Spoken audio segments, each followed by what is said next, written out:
start, this reminds my childhood. This is the countryside of Catalonia in Spain, where I was born. And this gentleman used to be my grandfather. And I guess you can imagine who's this little boy with a serious face next to him. My grandfather, he was a farmer.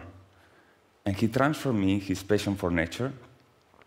And he taught me a very important lesson in life that also influenced me as an architect. He used to tell me, you have to stop, look, think, and then maybe you can do. He showed me how to use the existing resources, what you have around, to create something new.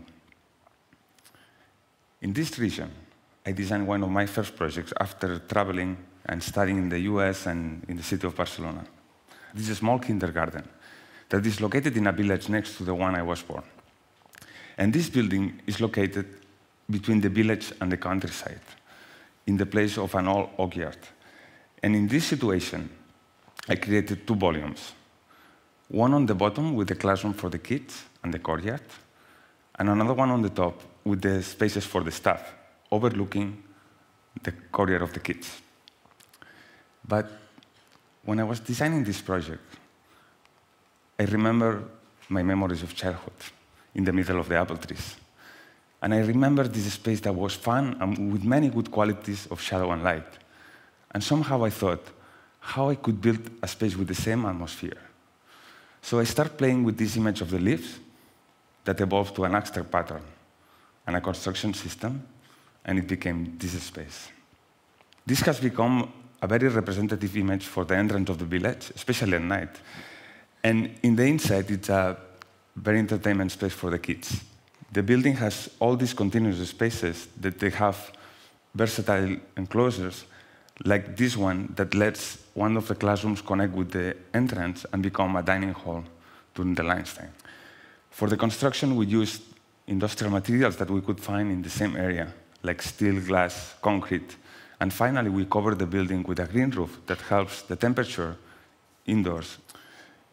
This project is important for me, not only because it's where I'm from, because when I was designing it, and after when I saw people interacting with the building, I learned how the different analysis of the site, including my own experience in this case, can become an essential part of the final piece of architecture. Today, I brought 3 recent projects that, like this kindergarten, share these principles into the design process. But they are in very different locations. One in Ethiopia, another one in Kazakhstan, and another one not too far from this first project. The first is a maternity hospital in a city called Waldia in the northeast of Ethiopia, in a region called Amara that has this beautiful green landscape. And the project is located in the entrance of an existing hospital in an L-shaped site.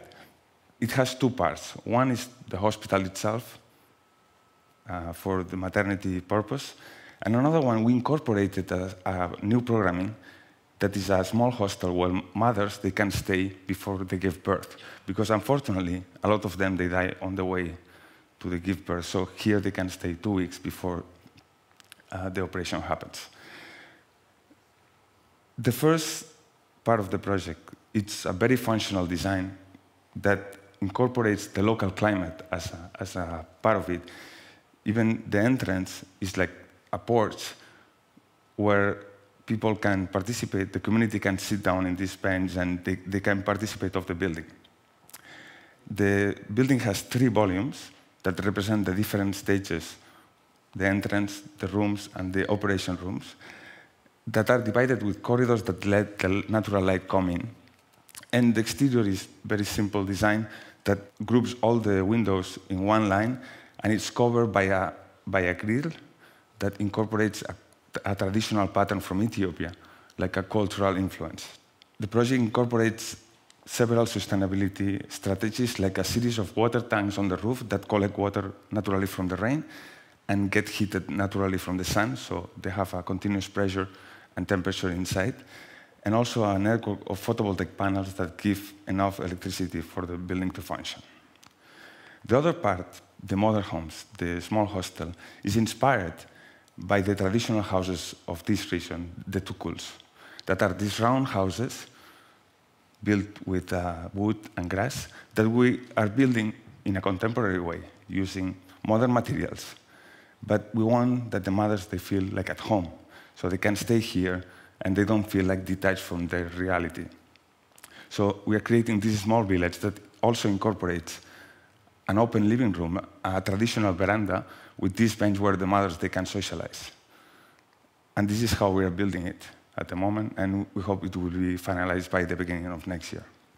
So from rural Ethiopia to modern Astana in Kazakhstan, a city that is growing from scratch in 30 years, and where I'm working on a project that is a reference business center in the center of the city of Astana. So the site itself is a challenge. One of the requirements of the project is that it had to be an iconic building. Second of all, Astana has a really harsh climate that ranges from -40 to +40. So we have 80 degrees of temperature to work in terms of sustainability. So the design starts with a simple volume where we need to incorporate two types of program, offices and a showroom, that we divide with this inclined atrium that brings this idea of the public space inside the building until the 7th floor. And then we shift the volume in a way that we can incorporate photovoltaic panels that will give energy. So the building shape itself supports that. And the whole design needs a pillow, a thermal pillow that kind of controls these changes from summer to winter. This also has to do with the cultural influence. The traditional yurt, that is the house from the Kazakhs, is also built with layers. It's built with a series of wood structures and different layers of materials. And somehow we are kind of reinterpreting this into a modern building, a multi-story building, that will have a wood structure and then a series of layers of aluminum and glass that will have this kind of image and performance in the winter, like capturing the energy from the sun and keeping it into a glass house and letting the structure be independent. And then in the summer, the whole system opens and protects from the sun and lets the building ventilate. The interior showcases the wood structure, and we can see here how from the ground floor we can reach to the 7th floor. The last project in Spain, in the Spanish Pyrenees next to France. It's a boutique hotel that I'm also working at the moment that has this gorgeous site that even that I'm from there, I had never seen before. And I can summarize my impression of the site with one word. It was my impression I had when I saw this. The first thing I felt is respect.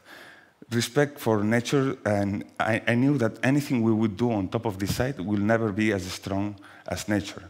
So, following this idea, we look for references of traditional vernacular buildings that have this idea of integration of architecture with nature.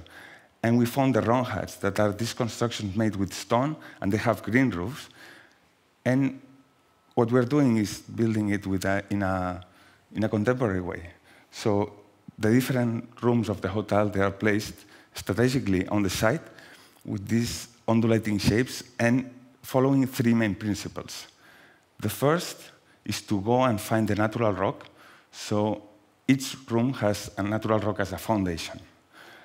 Second of all, from each volume, we cannot see any of the others.